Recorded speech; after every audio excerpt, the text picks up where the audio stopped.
Hello সবাইকে, আমার চ্যানেলে আপনাদের সবাইকে স্বাগতম। কেমন আছেন সবাই? আশা করি সবাই ভীষণ ভালো আছেন। আমিও ভালো আছি। তো আপনাদের জন্য একটা নতুন রেসিপি নিয়ে চলে এসেছি। আমার আজকের রেসিপি চালতার আচার। টক ঝাল মিষ্টি এই চালতার আচারটা খেতে ভীষণ টেস্টি। তাহলে দেখিনি কি করে এটা বানানো যায়। প্রথমে চালতাটাকে ছিলে পরিষ্কার করে পাতলা পাতলা করে কেটে নিতে হবে। পাতলা পাতলা করে কেটে নিলেই ভালো, তাতে করে হচ্ছে শিলনোড়ায় থেতো করার ঝামেলাটা আর থাকে না। তো এই যে দেখতে পাচ্ছেন খুব সুন্দর করে ছিলে যে এভাবে করে পাতলা পাতলা করে কেটে নিয়েছি। এভাবে করে আমি সবগুলো চালতা কেটে নেওয়ার পর খুব ভালো করে ধুয়ে সেদ্ধ করতে দেব। তো সেদ্ধ করার জন্য আমি লবণ আর হলুদের গুঁড়া ইউজ করেছি।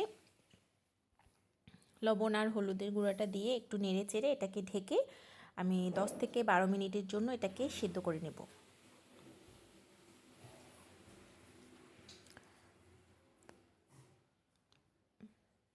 দশ থেকে 12 মিনিট পর এটাকে আমি সেদ্ধ থেকে নামিয়ে জলটা খুব ভালো করে ঝরিয়ে নেব।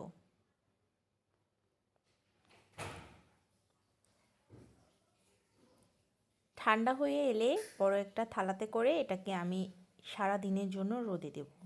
রোদে না দিলেও কোনো সমস্যা নেই, জলটা ঝরিয়ে নিলেও হবে। তো আমি সারাদিন রোদে দিয়েছি। এরপর হচ্ছে আমি আচার বানানোর জন্য চলে এসেছি। তো আচার বানানোর জন্য কি কি লাগছে আপনাদেরকে একটু দেখিয়ে দিচ্ছি। নিয়েছি পরিমাণ মতো শুকনো লঙ্কা, নিয়েছি মৌরি, গোটা ধনে, গোটা জিরে আর নিয়েছি কয়েকটা গোটা গোলমরিচ। অল্প আঁচে এটাকে আমি খুব ভালো করে ভেজে নিব, সুন্দর একটা ঘ্রাণ আসা পর্যন্ত, পুড়ে ফেলা যাবে না।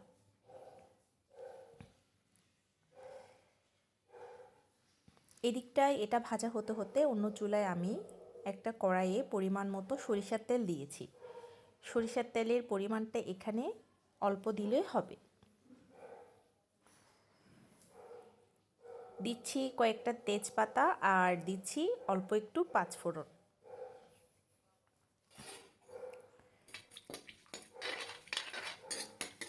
পাঁচফোড়নটা সুন্দর গন্ধ বের হওয়া পর্যন্ত একটু ভেজে নিচ্ছি।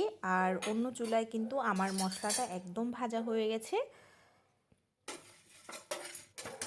তো এটাকে এবার আমি ঠান্ডা করে নিব আর ব্লেন্ডার জারে এটাকে গুঁড়ো করে নিব। আর এই দিকটায় হচ্ছে পাঁচফোড়নটা যখন সুন্দর গন্ধ ছেড়ে দিয়েছে, এরপর আমি এখানে চালতাগুলো দিয়ে দিচ্ছি। একটু নেড়ে চেড়ে আমি এখানে বাদবাকি মশলাগুলো অ্যাড করব। আমি কোনোটার পরিমাণ এখানে বলছি না, কারণ হচ্ছে কেউ কম আর বেশি খেতে পারেন টকঝাল মিষ্টি, নিজেদের মতো করে নিজেরা বুঝে দিলেই ভালো। দিচ্ছি এখানে পরিমাণ মতো বিট নুন আর নর্মাল নুন, দিচ্ছি পরিমাণ মতো হলুদ আর অল্প একটু গুঁড়ো লঙ্কা। এটা কালারটা সুন্দর আসার জন্যই আমি দিচ্ছি। আমি যেহেতু এখানে শুকনো লঙ্কাকে ভেজে দেব, তো ঝালটা হচ্ছে একটু বেশি হয়ে যাবে, তার জন্য আমি গুঁড়ো লঙ্কাটা একটু অল্পই দিয়েছি।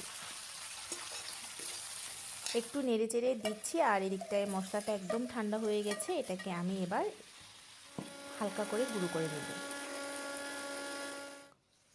এই যে গুঁড়ো করা হয়ে গেছে, এবার আমি এখানে দিয়ে দিচ্ছি পরিমাণ মতো গুড়। গুড়টা দেওয়ার পর কিন্তু বেশ অনেকটাই জল বের হয়, আর ওই জলেই কিন্তু চালতার আচারটা পুরোপুরি রান্না কমপ্লিট হবে আমাদের। একটু নেড়ে চেড়ে দিচ্ছি যাতে করে হচ্ছে গুড়টা মিশে যায়। একটু নেড়ে চেড়ে দিয়ে কিন্তু আমি এটাকে ঢেকে রাখবো। এরপর অপেক্ষা করব বেশ 10 থেকে 15 মিনিটের মতোই অপেক্ষা করব। অনেকটাই জল বের হবে, দেখতেই পাবেন। এই যে ঢেকে দিয়েছি।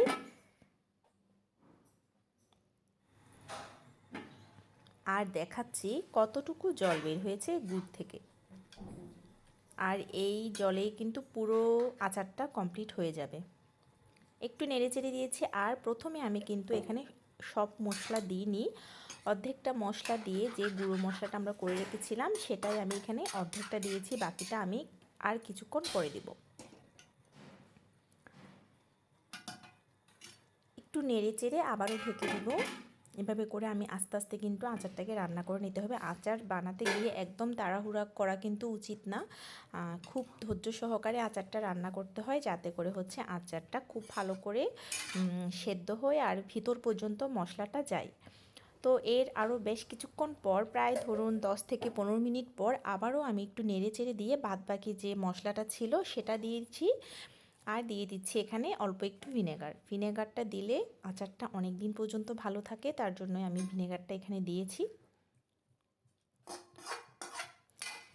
নেড়ে চেড়ে এবার এটাকে অল্প আঁচে আস্তে আস্তে হতে দিব, যতক্ষণ পর্যন্ত না আচারটা খুব ভালো করে রান্না হচ্ছে আর জলটাও অনেকটা শুকিয়ে আসছে। পুরো আচারের প্রসেসটা আমি করেছি 45 থেকে 50 মিনিটের মতো হবে। তো সব কিছু মিলিয়ে আমার আচার প্রায় অনেকটাই রেডি, দেখতেই পাচ্ছেন। একদম শেষ পর্যায়ে এসে আমি একটু আপনাদেরকে দেখাচ্ছি আচারটা দেখতে কত লোভনীয় হয়েছে।